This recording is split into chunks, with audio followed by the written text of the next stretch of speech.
je vous remercie d'être là. Pour ceux qui ne me connaissent pas, moi je m'appelle Cinta Vasquez. Je suis démonstratrice indépendante de Stampin' Up et on me reconnaît plus dans le monde au scrap comme Cinra Scrap. Voilà.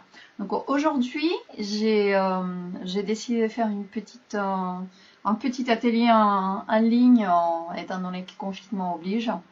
Mais aussi parce qu'il y en avait plusieurs de mes assidus, de mes clientes et amies qui me suivent depuis un certain temps, qui avaient loupé il y a 2 ans visiblement un atelier où j'avais offert à l'hôtesse une boule de Noël que vous avez sûrement, alors si je fais comme ça vous allez la voir, vous avez sûrement vu passer des petites versions à peu près 2-3 tailles différentes sur le net.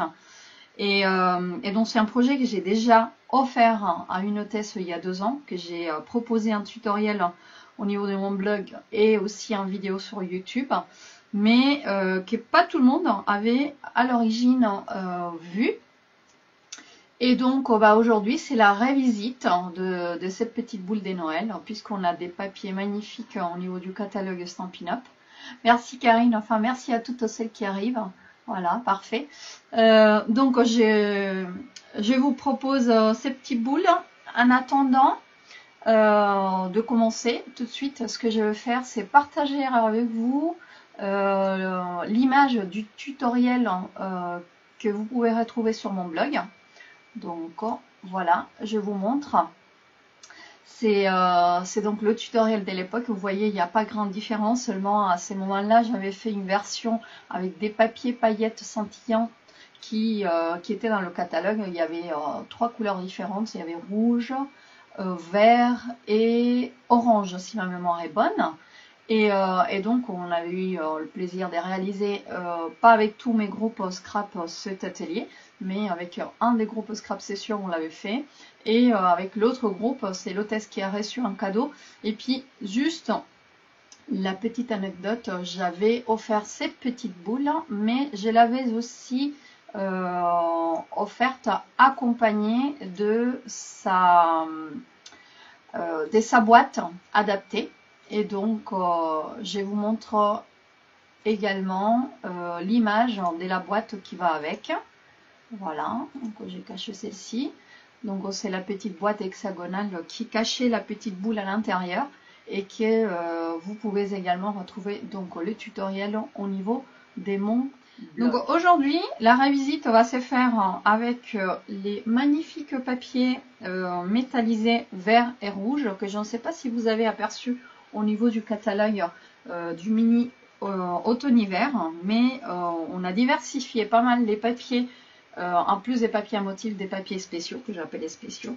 Et en fait, si vous allez en page 22, vous allez retrouver les feuilles métallisées, rouges et vertes, ici, tout en haut de ce set des tampons triangles. Et donc, vous aurez 4 feuilles recto verso pour 12 €. Donc, c'est du papier métallisé, pour que vous voyez, vous fassiez une petite idée. Donc voilà, là vous allez bien voir normalement comment le papier il est brillant, il est métallisé. Voilà, donc là c'est la feuille en rouge, mais vous avez également la petite feuille en vert. Donc là elle est à l'intérieur du paquet, mais vous voyez, donc vous avez les deux, ces 2 feuilles 30 par 30 de chaque couleur que vous obtenez dans votre paquet. J'ai aussi fait une petite version qui est à moitié finie, avec du papier velours. Du papier velours que si vous ne savez pas de quoi je parle, ben, il suffit juste d'aller sur le catalogue automne-hiver en page 63. Et donc les papiers velours se trouvent juste ici. Ce sont des feuilles de velours rouge. Et quand je vous dis velours, c'est vraiment, on dirait la veste de ma grand-mère. D'accord? Pour vous faire rire un tout petit peu. Et donc là, c'est un papier cartonné qui est tout doux au toucher, et donc vous aurez 2 feuilles recto uniquement, couleur rouge uniquement pour 7,25 €. Donc là, ils sont vendus par 2. Et donc que vous ayez un petit aperçu en comparaison des 2 feuilles, puisqu'on travaille sur 2 rouges. Voilà. Hop.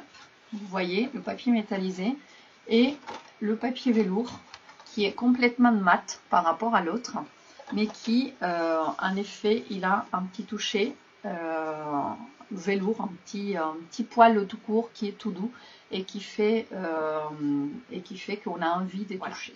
Voilà. Alors, pour réaliser la boule, à savoir que je travaille sur une base en murmure blanc, donc du papier cartonné blanc, et donc je peux vous dire que sur une feuille A4 de murmure blanc, vous avez la possibilité de sortir 3 boules. Posez le papier en haut de mon coupe-papier sur le côté de 17 cm et on va venir marquer un pli tous les 2 cm. Voilà, donc en fait, il fait 17, donc le premier pli, je vais le faire à 2 et puis pour une question de commodité, si j'ose dire, je vais me mettre à 2 cm sur le côté droit de mon coupe-papier. Mais après, je vais retourner mon papier pour continuer les plis. Donc là, je marque mon premier pli à 2 cm. Je vais glisser à nouveau et je vais aller jusqu'à 4 cm. On va faire la même chose à 6, à 8. Alors, si je ne glisse pas, à 8, à 10, à 12, à 14, et alors 16 avec le nouveau ou l'ancien coupe-papier Stampin' Up, surtout l'ancien peut-être que ça pose légèrement souci. Le nouveau, il faut savoir que le 16, c'est exactement la jonction entre les deux parties grises ici où le bras il s'ouvre et il se referme. Mais comme mon papier il met sur 17 cm, pour en être sûr que vous êtes bien à 6, en fait c'est simple, vous glissez et vous placez ce bord-là à 1 cm. Donc le bord des droites, alors, je vais décaler vers le bas parce que vous ne voyez pas avec mon étiquette forcément. Donc le bord de droite, pour en être sûr, vous le mettez à 1, c'est-à-dire que vous êtes positionné à 16 côté gauche. Voilà. Donc là, je mets ma languette ici à droite, celle qui va m'aider à fermer la boule. Je fais demi-tour et il va falloir que je fasse exactement la même chose, c'est-à-dire marquer un pli tous les 2 cm dans l'autre sens aussi. Donc, si je fais ça, on va venir à 2 cm. Pareil, je fais toujours les deux. Jusqu'à 3 cm, je travaille beaucoup avec le côté droit de mon coupe-papier. Donc là, je me place à 2 cm. Vous mettez le haut en bas et le bas en haut et c'est pareil. Hein. Alors, à 4 cm, 2, 4. On a marqué le pli. On va glisser à 6. On fait exactement la même chose. Et on fait la même chose à 8. C'est qui me fait un pli, qui me fait un papier tout plein des petits... alors je retourne la lampe que vous voyez. Je ne sais pas si vous voyez bien, mais c'est plein des petits carreaux hein, que l'on a fait. Normalement, on doit faire des marques maintenant. Donc, pour pouvoir faire vos marques, vous allez vous assurer que votre languette de fermeture, donc celle qui met sur 1 cm de large, se trouve à votre droite. Les marques ne vont pas se faire sur le bord du papier. Elles vont venir se faire sur la première ligne des plis, qui est comme ça, voilà, en horizontal, et la dernière ligne de plis à l'horizontale. Merci Virginie. Donc, on va placer notre papier à nouveau en haut. Et le premier petit carreau, hop, on va venir se placer à 1 cm. Donc là, je vous le fais vraiment à 1 cm.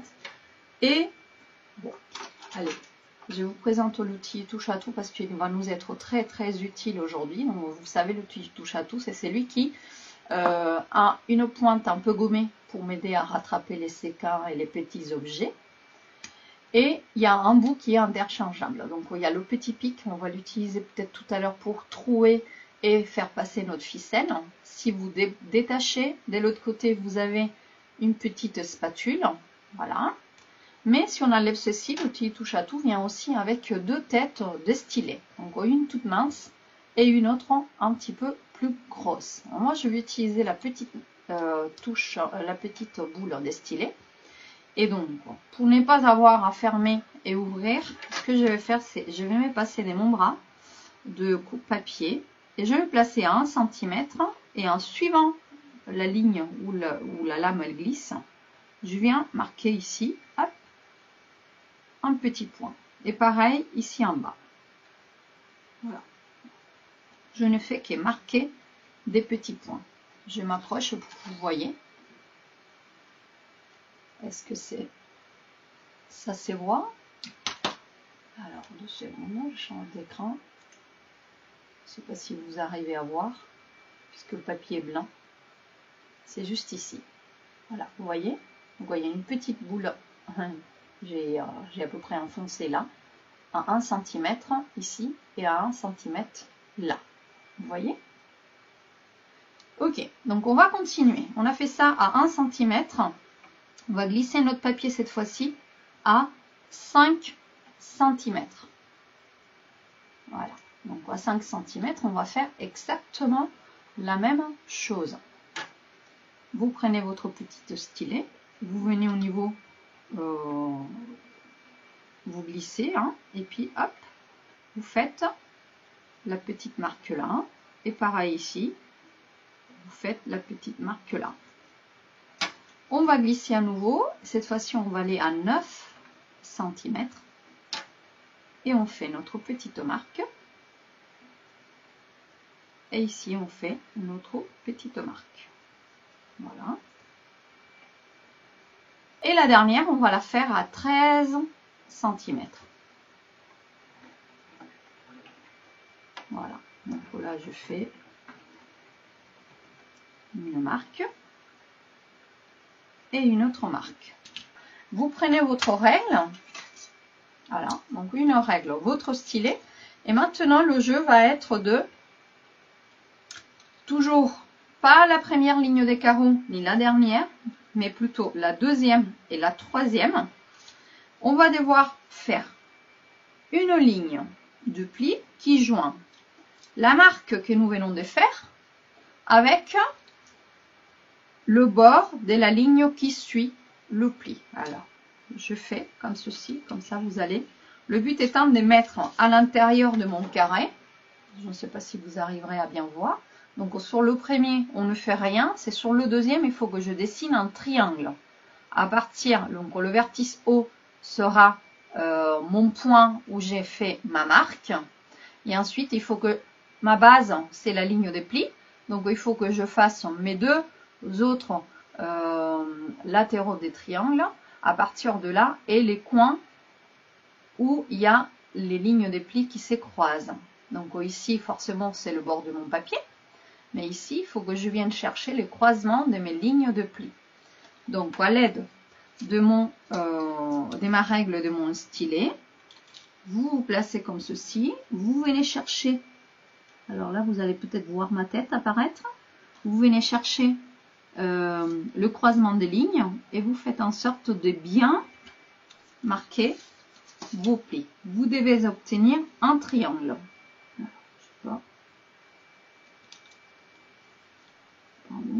Voilà. Voilà. Donc vous devez obtenir un triangle. C'est bon pour tout le monde? Et donc forcément, comme on a fait une petite marque ici et que j'en ai une ici à l'opposé, on va faire exactement la même chose à l'opposé.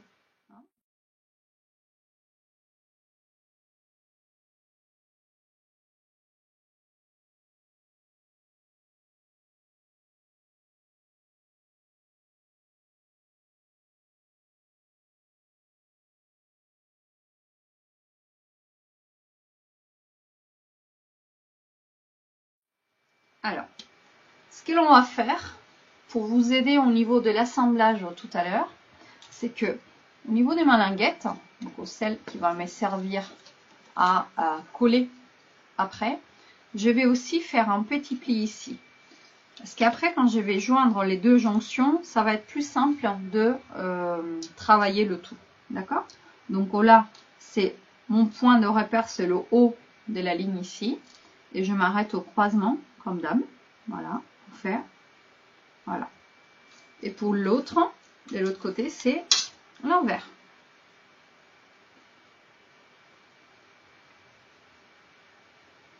Voilà. Donc, oh.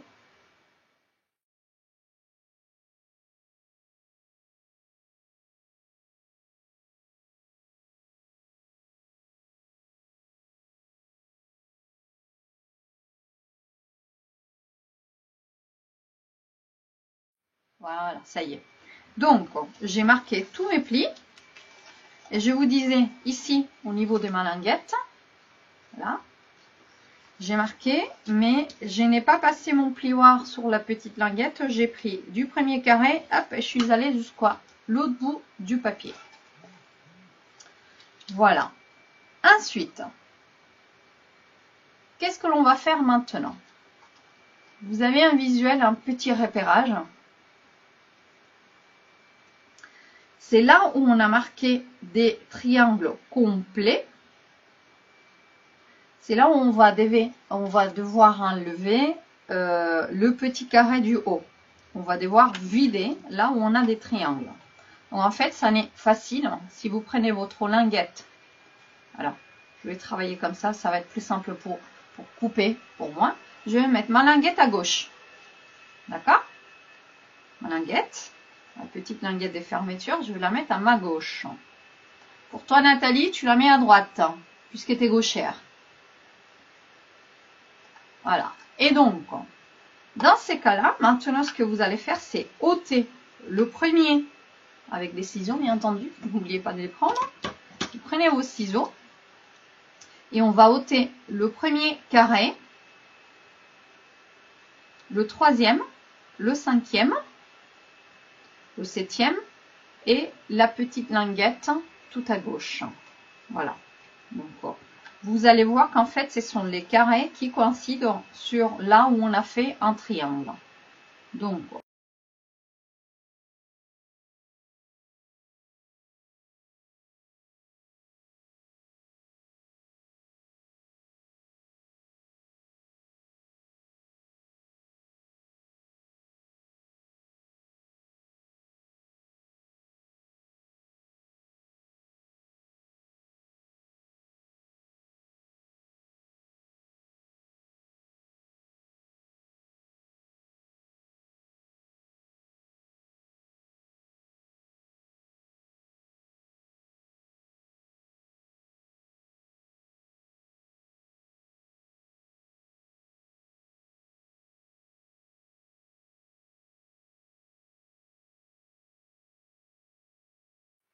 ici.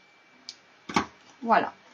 Donc, vous obtenez le morceau de papier qui est prêt à être décoré et travaillé pour la fermeture. Bon, je vous avais dit, alors je vais vous donner une petite astuce parce que ils sont tellement petits, ces petits carreaux, qu'en fait, quand on travaille avec de la colle liquide, ça colle super bien, mais on a tendance à s'en mettre partout. Et ce qui est dommage, c'est que sur le papier velours, si on tâche, bah, la tâche elle reste. Et sur le papier métallisé, souvent on garde la trace de colle et ça amoche un peu le projet, c'est sale. Donc moi je me suis déjà avancée, vous voyez, et donc j'en ai 16 petits carreaux déjà découpés ici, mais je vais vous donner ma petite astuce pour pas que vous en mettiez partout, parce que souvent on a peut-être ça dans le tiroir. Je sais que certaines de mes clientes auront fait l'achat, mais on n'y pense pas forcément. C'est l'utilisation des feuilles adhésives dans des paquets comme ça. Et en fait, ce sont des papiers avec de la colle double face qui est emprisonné à l'intérieur de deux morceaux. Donc en fait, ce que vous voyez, c'est quelque chose qui se coupe très bien avec le coupe-papier. Et donc, vous venez prendre votre coupe-papier. Et je vous ai dit que nos carreaux qui décorent notre boule de Noël met sur 1.8. Bon, moi, je coupe une bande de 1.7. Voilà, vous venez vous découper. vous sortez la petite bande. Alors, je vais vous en faire une, même si j'en ai pas besoin parce que j'ai déjà préparé ma feuille. Mais voilà, vous coupez, vous voyez, ça se coupe très bien avec le coupe-papier. Et vous découpez une petite bande de papier. Ensuite, vous venez prendre votre feuille métallisée, vous la retournez. Et quand vous allez la retourner, je ne sais pas si vous arrivez à voir. Donc moi, ce que j'ai fait, c'est prendre ma languette de papier d'école. Donc là, je n'ai pas fait tout parce que j'ai déjà découpé une en bois. Mais vous enlevez la protection de l'adhésive et la partie collante. Vous venez la coller ici, sur le bord de votre papier en longueur. Ce qui fait que après, vous prenez votre coupe-papier à nouveau. Et on va découper nos morceaux de papier, on va les découper de façon à que la colle soit déjà déposée dessus et que l'on n'ait pas attaché le papier. Donc on avait dit qu'on découpait à 1,8. Alors précaution à avoir, c'est de bien vous assurer que la partie que vous allez décorer, c'est la partie que vous allez découper. Hein, parce que combien de fois cela peut arriver. Et donc là, 1,8, vous faites comme ceci, hop. Vous découpez votre petite bande de papier et vous obtenez déjà la largeur de vos carreaux. On a juste à découper la longueur. Donc comme c'est 1,8, bah voilà. Donc du coup, vous voyez ici, j'ai ma feuille qui est prête à détacher avec l'adhésif qui est collé dessus. Donc je reprends ma petite bande de papier. Je vous ai dit, j'en avais coupé juste 16. On va en découper maintenant les deux qui me manquent. 1,8 à nouveau. Et vous découpez. Voilà. Donc, je reprends mon projet en haut. Voilà, pour que vous voyez où placer les carreaux. Et maintenant, donc on a, à l'opposé de la languette, on a tout le centre à couvrir en dehors de la petite languette de fermeture. Donc là, c'est sûr. Hop, on va tout habiller ce centre-là. Ensuite, on va habiller entre les triangles, les quatre faces du haut et les quatre faces du bas. Et on aura uniquement à habiller deux des quatre languettes du haut et du bas. Donc juste une en haut, une en bas. Pourquoi? Parce que les autres vont se coller les unes sur les autres pour fermer la boule. Et donc il y en aura juste une visible. D'accord?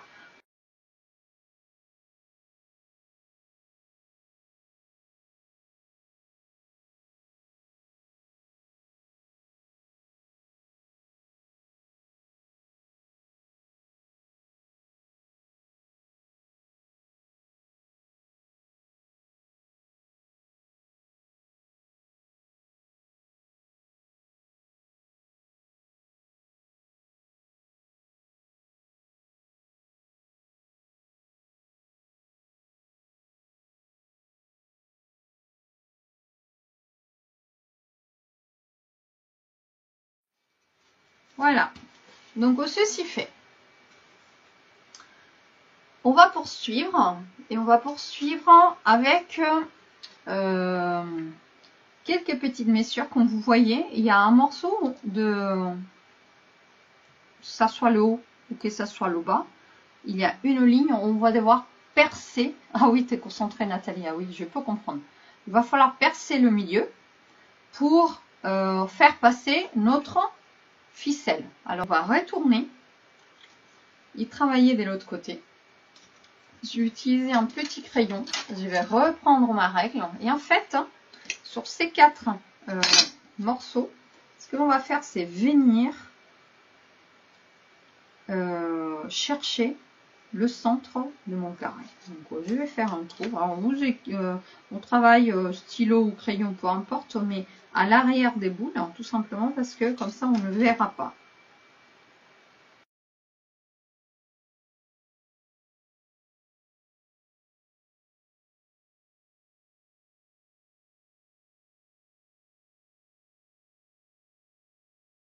Tapis Stampin' Pierce parce qu'il est fait pour ça, pour tamponner mais aussi pour percer. Donc je viens sur un petit coin et regardez, je vais au centre et hop, je perce mon trou.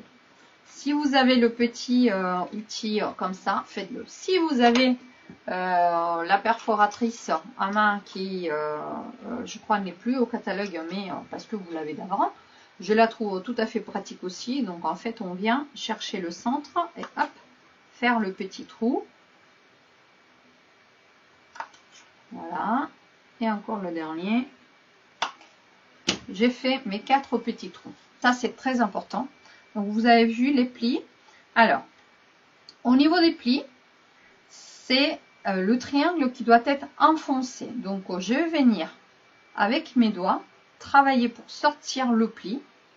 Voilà. Je fais comme ceci. Voilà. Je plie légèrement comme là, comme ça. Et je marque avec mes doigts, hop, le pli. Vous voyez ce qu'il faut que je fasse? Et pareil, dans l'autre sens.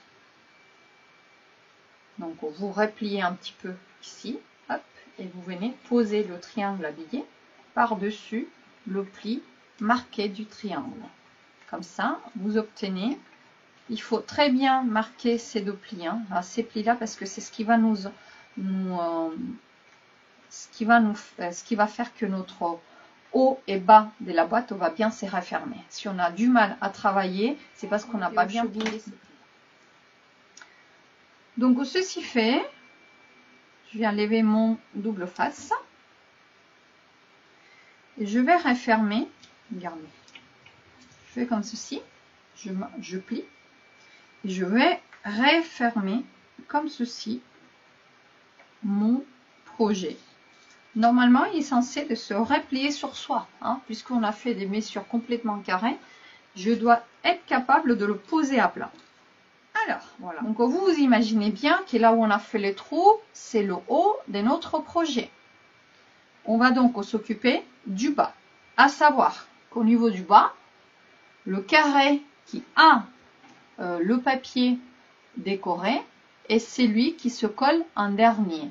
Et les 2 premiers qui vont se coller, ce sont, vous voyez bien, il est ici. C'est mon petit carré décoré. Le dernier qui va se coller, les 2 premiers sont les opposés. Donc, je viens bien plier vers l'intérieur tous les plis pour bien pouvoir le travailler. D'accord? Je décolle, enfin, je vais ouvrir les 2 derniers qui doivent se coller, dont celui qui a été décoré. Et là, je mets de la colle.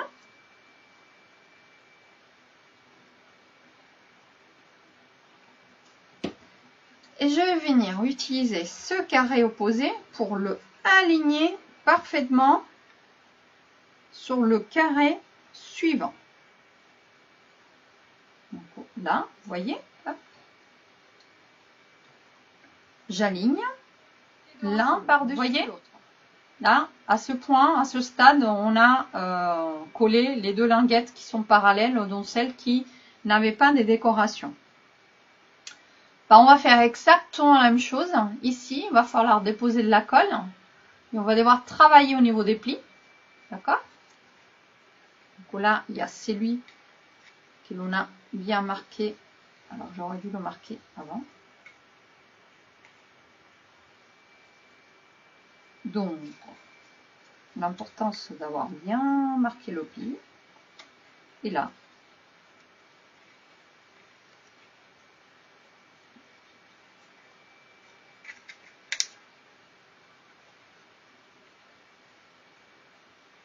voilà. On va bien les travailler afin de venir coller celui-ci qui n'a pas de décoration par-dessus.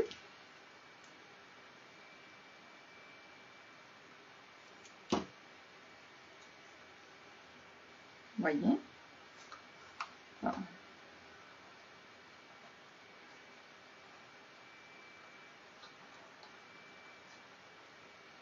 Et faites en sorte que votre pli ici coïncide avec le pli de l'autre. Hein? Donc je rentre mon doigt par ici pour faire pression ou le plioir. Comme ça. Hop, regardez. Faire comme ceci.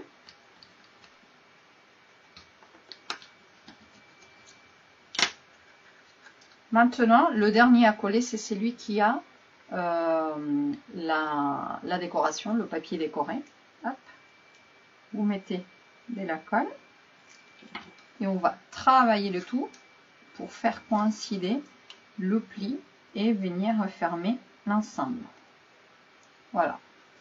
Donc là, on a appuyé un petit peu, retourner et venir appuyer avec le plioir par exemple, le petit touche à tout, de façon à que ça fasse une bonne adhérence. Donc là, la colle doit être bien forte. Hein. Voilà, donc on obtient la base de notre boule. Et on va procéder à jouer avec l'aiguille. Donc je vous avais dit, vous passez votre bouclette au niveau d'une ficelle, voilà, avec l'aiguille.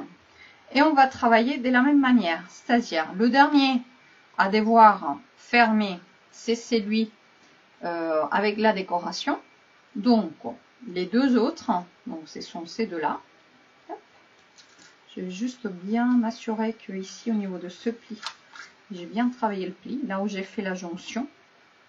Parce que sinon, après, je vais avoir la misère à refermer. Voilà. Donc, j'ai ces deux-là que je mets sur le côté, parce que ce sont les derniers à être pliés. Et donc là, je vais mettre ma petite ficelle au niveau du trou, de l'intérieur vers l'extérieur. Très important. Hop. Et là, vous tirez, hop, et votre nœud se place déjà à l'intérieur. Donc moi, je vais renforcer le tout avec un point de colle. Alors, par exemple, je prends un petit point de colle ici. Je vais le coller sur le papier. Et je vais venir adhérer le nœud avec ce qui dépasse de la ficelle pour que ça soit bien maintenu. Et que le papier ne soit pas déchiré, que mon nœud y traverse et la boule finisse par se détacher. Voilà, donc là, ma ficelle est bien attachée. Je prends la ficelle avec mon aiguille et je viens à l'intérieur du carré opposé et je couds. Je tire. Donc avant de pouvoir faire comme ça, en fait, il va falloir que je colle. Je mets un tout petit peu de colle ici. Hop. Voilà. Et je tire pour approcher les deux morceaux de papier et les faire coïncider.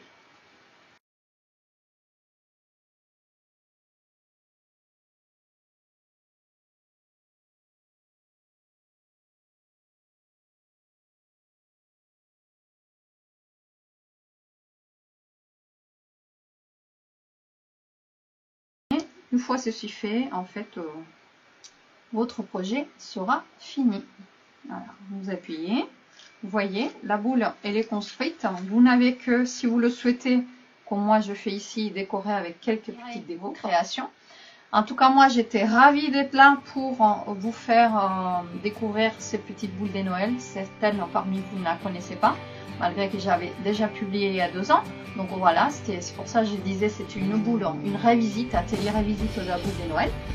Si vous avez besoin des produits Stampin' Up, vous avez deux possibilités, soit vous me contactez, soit vous passez directement par ma boutique en ligne. Je vous ai mis un lien de description de cette vidéo, le lien vers ma boutique en ligne, mais aussi le numéro de code hôtesse de ce mois-ci, afin de passer votre commande. Et si vous avez besoin de quelconque autre conseil, n'hésitez pas, je suis là pour ça. C'était un grand plaisir de vous retrouver. Gros bisous à toutes et je vous dis à très bientôt pour un nouveau projet.